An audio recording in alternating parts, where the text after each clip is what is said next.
এক সকালে জঙ্গলের বানররা অদ্ভুত একটা ভাবনা মাথায় আনল। তারা খুলবে নিজেদের ক্যাফে।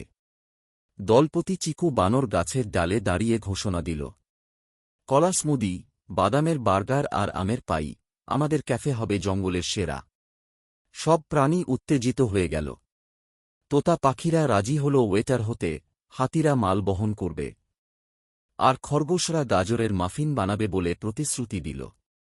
কিন্তু ক্যাফের শুরুটা সহজ হল না। প্রথম কাস্টমার, এক বাঘ, নারকেলের মিল্কশেক অর্ডার করল। কিন্তু বানররা ভুল করে নারকেলটাই তার মাথায় ছুঁড়ে মারল। বাঘ গর্জে উঠল, এটা আমি অর্ডার করিনি। চিকু দ্রুত বলল, স্যার, এটা আমাদের জঙ্গলের স্পেশাল ডেলিভারি স্টাইল। বাঘ হতবাক হয়ে গেল। তারপর হেসে ফেলল। এরপর এলো এক জিরাফ। সে চাইল এক লম্বা গ্লাস আমের জুস। কোনো গ্লাস এত লম্বা না থাকায় বানররা একে অপরের কাঁধে চড়ে সরাসরি জিরাফের মুখে জুস ঢেলে দিল। এদিকে তোতা ওয়েটাররা বারবার চিৎকার করে অর্ডার দিচ্ছিল, একটা কলার পিৎজা, একটা কলার পিৎজা, কলা, কলা, কলা। সারা জঙ্গল ভরে গেল কলা কলা শব্দে।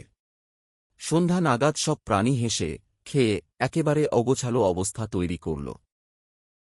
মেঝে আঠালো হয়ে গেল, পানীয় ছড়িয়ে পড়ল, আর খরগোশদের কানে লেগে গেল কেকের ফ্রোস্টিং।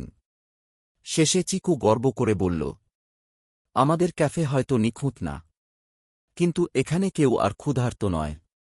সব প্রাণী চিৎকার করে উল্লাস করল, আর জঙ্গল ক্যাফে হয়ে উঠল জঙ্গলের সবচেয়ে মজার জায়গা।